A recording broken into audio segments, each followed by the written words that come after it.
देखिए विजन जी, अगर देखा जाए ये तो कांग्रेस के पास, देखिए नहीं, कांग्रेस के पास भेजा होगा, कांग्रेस के पास एनआरआई के प्लेटफॉर्म पे या तो गहलोत साहब ने बुलाया होगा या केंद्र सरकार ने, मुख्यमंत्री सारे मुख्यमंत्री आ रहे हैं। विजयन जी आपकी बातों का सिर्फ एक जवाब मुझे समझ में आता है, वो ये कि कांग्रेस के पास मुख्यमंत्री के तौर पर पेश करने लायक कोई और चेहरा है नहीं ऐसा जिसको वो इस तरीके से दिखा करके और ये एक उम्मीद जगा सके कि हम तीसरी बार भी आएंगे और विकास होगा। क्योंकि कहीं पर अगर कुछ दिखता है विकास के नाम पर, तुलनीय अगर स्थिति दिखती है तो रही बात तरुण गोगोई असम के भी हैं, क्योंकि बहुत ज्यादा इफेक्ट नहीं करता है। नहीं, लेकिन अगर प्रदीप जी नहीं, विकास असम बहुत इफेक्ट नहीं करता है, हरियाणा हिंदी हार्टलैंड को इफेक्ट करता है, इसीलिए उनको प्रमोट किया। विकास की अगर बात करें, नहीं विकास की अगर बात करें, आसाम में कौन एनआरआई जाना चाहेगा जल्दी? विकास देश विदेश की चारों सीमाओं में, हमारे मारवाड़ी भी वहां से भागने की सोच रहे हैं, आप एनआरआई को वहां भेजने की बात कर रहे हैं। हरियाणा में डेवलपमेंट को देख बहुत स्ट्रैटेजी के लिए क्या विकास की अगर बात करें विजेंद्र, हरियाणा का मुख्यमंत्री अगर बात करें तो इसलिए आज इन्वेस्टमेंट करना चाहते हैं, सारे सर्टिफिकेट खुद लिए बैठे, सर्टिफिकेट जनता दे रही है। जेलदार साहब मैं वही बात कह रहा हूँ कि अगर कांग्रेस के लिहाज से देखा जाए तो कांग्रेस शासित प्रदेशों में कोई ऐसा राज्य या कोई ऐसा मुख्यमंत्री इस मुकाबले पे खड़ा नहीं होता कि वो उसे पेश करे एक चेहरे के तौर पर। तो जाहिर सी बात है यहाँ हरियाणा को एक मजबूती थोड़ी सी मिलती है, एक मौका जरूर मिलता है, लेकिन यहाँ पर अगर नहीं, पहले मेरी बात सुन लीजिए जेलदार साहब, लेकिन अगर तुलना की जाए मोदी के चेहरे से तो मुझे लगता है कि मोदी से चेहरे से तुलना करना बेमानी होगा मुख्यमंत्री हुड्डा का, क्योंकि एक पीएम कैंडिडेट है, एक सीएम कैंडिडेट है। उस लिहाज से अगर देखा जाए तो तीसरी बात मैं ये कहना चाहूंगा कि जो मौका था प्रवासी भारतीय का, वहां पर नरेंद्र मोदी ने चौका मारा है, ठीक है, और जनता भी कहीं ना कहीं ये जरूर चाहती है कि कोई ऐसा नेता हो उनका जो कि मौके पे चौका मार सके, और अगर नरेंद्र मोदी यहां बाजी मारते हैं तो निश्चित तौर पे उनकी एक बढ़त साफ तौर पर दिखती है। सवाल यहां ये उठता है कि अब इसका जवाब मुख्यमंत्री हुड्डा किस तरीके से देते हैं विजेंद्र, ये सवाल है। बढ़त बन नहीं सकती। आप देखिए खुद चौहान को और रमन को पीछे करके कहता कि मोदी मेरी जीत हुई, पर प्राइम मिनिस्टर कैंडिडेट भी उनको बना दिया गया। एक मोदी उस हवा में है कि अगर प्राइम मिनिस्टर कोई बनेगा पूरी उस हवा के अंदर है कि कहीं भी कुछ होता है कि मैंने किया है, मैंने अच्छा किया है।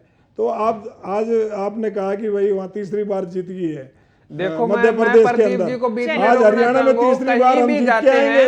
हम श्रृंखला से महाराष्ट्र, कर्नाटक, उत्तरांचल, हिमाचल हम स्टेट जीते हैं, आज 3 स्टेट जीत के ये दिन में खुशी हो रही है, ये दोपहर में सपन लेने लग गए, रात में नहीं। और केंद्र सरकार ने छत्तीसगढ़ के पीडीएस सिस्टम को भी इनाम दिया है, छत्तीसगढ़ के पीडीएस सिस्टम को भी आपकी केंद्र सरकार ने इनाम दिया है। आपको स्वयंभू मोदी ने अपना प्रधानमंत्री डिक्लेयर किया।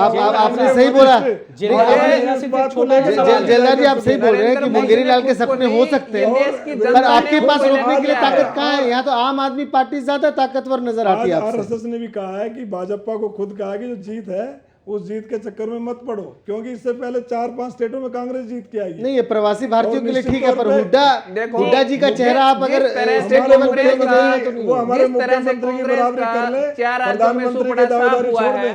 कांग्रेस का 4 राज्यों में सुपड़ा साफ हुआ है, राजस्थान में इतनी बुरी तरह ये हारे हैं कि पिछले अगर 50 साल का रिकॉर्ड देखा जाए तो ऐसा कभी भी नहीं हुआ।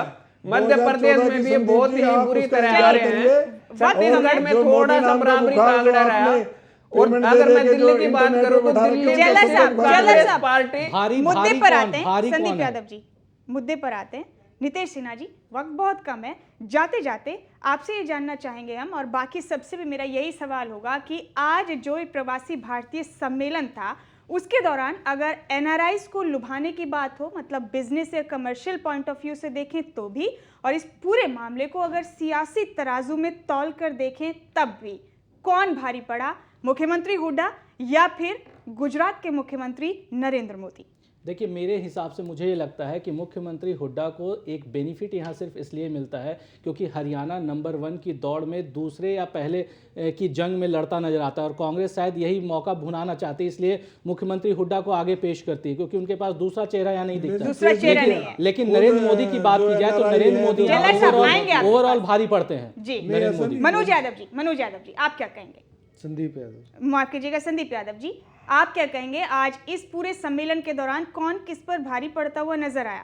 जवाब जाहिर सी बात है हमें मालूम भी है, बट फिर भी आपसे मुंह से सुनना चाहेंगे। बिल्कुल साहब मोदी जी चौधरी भूपेंद्र सिंह हुड्डा पे भारी पड़े हैं, और आंकड़ों के आधार पर, हरियाणा और गुजरात की जीडीपी के आधार पर, वहाँ की एग्रीकल्चर ग्रोथ रेट है उसके आधार पर, वहाँ का जो हेल्थ सिस्टम है उसके आधार पर, वहाँ का जो इंफ्रास्ट्रक्चर है उसके आधार पर, वहाँ की हॉस्पिटलिटी है उसके आधार पर, वहाँ का जो बिजली का सिस्टम है उसके आधार पर, वहाँ की जो इंडस्ट्रीज है उसके आधार पर नरेंद्र मोदी जी चौधरी भूपेंद्र सिंह हुड्डा पे उनका विकास बहुत ही भारी पड़ता है। पूरे देश का व्यापारी, पूरा देश और देश से बाहर के हमारे जितने भी देश हैं उसका एनआरआई की कोई भी व्यक्ति आज जाने के लिए तैयार नहीं है। गुजरात में मुख्यमंत्री भूपेंद्र हुड्डा का मुकाबला नहीं कर सकता। खुद उनके कत्लों के अंदर उनके हाथ रंगे हुए हैं मोदी जी के, और मोदी को देखो ये कांग्रेस पार्टी की शुरू से ही मुख्यमंत्री भूपेंद्र हुड्डा का मुकाबला नहीं कर सकती। मुख्यमंत्री भूपेंद्र हुड्डा को कांग्रेस में नहीं, मुख्यमंत्री के कार्यों के द्वारा देखिए जो उन्होंने विकास किए, विकासों के माध्यम से आज एनआरआई सम्मेलन बुलाए गए और उनके द्वारा किए गए कामों की जो आज उन्होंने काम किया हरियाणा में। ये बात एक ये स्टेटमेंट के कारण जो आम आदमी पार्टी की खबरें चल रही थी, हर जगह आम आदमी पार्टी दिख रही थी, 8 दिसंबर के बाद से आपके प्रधानमंत्री मतलब हमारे प्रधानमंत्री मनमोहन सिंह जी ने ये बयान दिया कि उनके सड़कों पर कत्लेआम हुए, और उसके बाद से हेडलाइन में मोदी आ गए। तो ऐसे में ऐसी चीजें बोलने से आप फायदा नहीं है। आप ये देखिए ना विजेंद्र जी, जब सर्वोच्च पद मानते हैं हमारा प्रधानमंत्री हमारे देश के हैं जी, और प्रधानमंत्री के पास आईबी सीबीआई सबकी वो होती है, उन्होंने सच कहा है कि इससे देश बर्बाद हो जाएगा। आज हम 4 भाई मैं इनकी बात बताना चाहता हूँ, जब राजीव गांधी जी प्रधानमंत्री थे और 1984 में सिख दंगे हुए थे, तो राजीव गांधी जी ने कहा था कि जब कोई बड़ा पेड़ गिरता है, जो भाईचारे की जब कोई बड़ा पेड़ गिरता है तो मोदी जैसा व्यक्ति आ गया। मूल क्वेश्चन पे आते हैं गोपीचंद गहलोत से आखिरी कमेंट लेंगे। जयलर साहब, यादव साहब,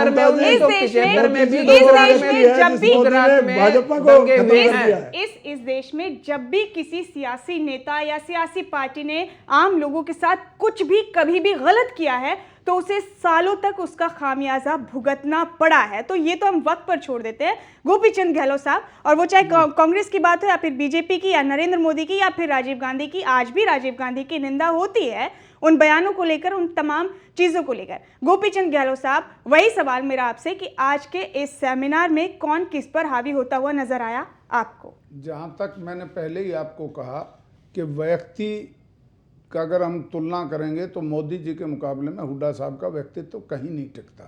ये चाहे भारतीयों की नजरों में हो चाहे एनआरआई की नजरों में हो। दूसरी जहां तक इंफ्रास्ट्रक्चर की बात है, नंबर 1 की बात है, नंबर 1 पे भी मैं टिप्पणी करना चाहूंगा कि अगर आप देखना चाहेंगे डेंगू के मामले में हरियाणा नंबर 1, चिकनगुनिया के मामले में Haryana number 1, law and order का दिवालिया जो पिट रहा है उसमें हरियाणा नंबर 1, भ्रष्टाचार के मामले में जहां तक वो देखोगे, रेप के मामले में, माता बहनों की सुरक्षा के मामले में, जमीन एक्वायर करने के मामले में, नंबर 1 के मामले में वो चीजें इनको कैसे दिखाई दे रही है। सड़कों की हालत देखो, क्या हालत है।